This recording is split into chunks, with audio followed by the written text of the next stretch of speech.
You said coaches don't talk enough about all of the good things that are going on. So, Coach Walker, this is your opportunity to talk that talk. Again, Coach P, one of the hard things for coaches is to talk about the good things they're doing, right?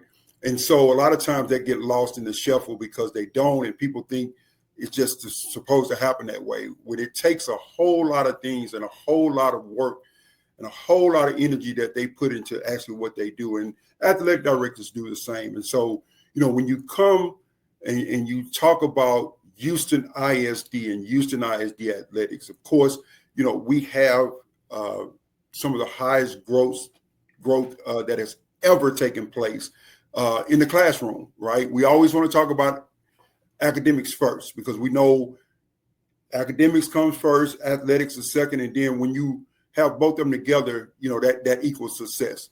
And so that's the main thing, just the growth that we've had in the classroom and our students and test scores. So really, really proud of that.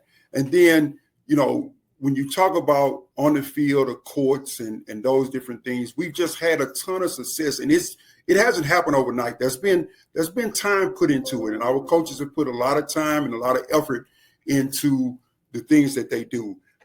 When you talk about last year, we had 3 teams make it to the state tournament. I mean, that was the first time in the history that taken place, right?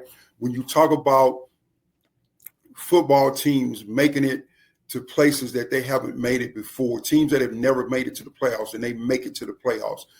I can go on and on about the different sports that elevated themselves. I can even talk about the bands. The last 3 to 5 years, how our bands have just grown, and people really come to games now to not only enjoy watching the teams participate, but listening to the bands play.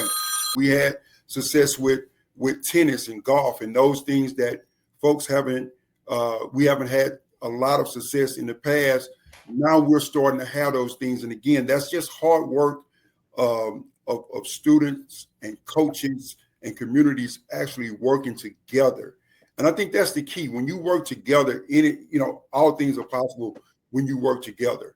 And that has been some of the things that have really pushed us forward. When you look at our students that are going on to college, whether it's NAIA, Division III, Division II, Division I, they're having more success because of the program, not the team, but of the overall program that's taking place at their school.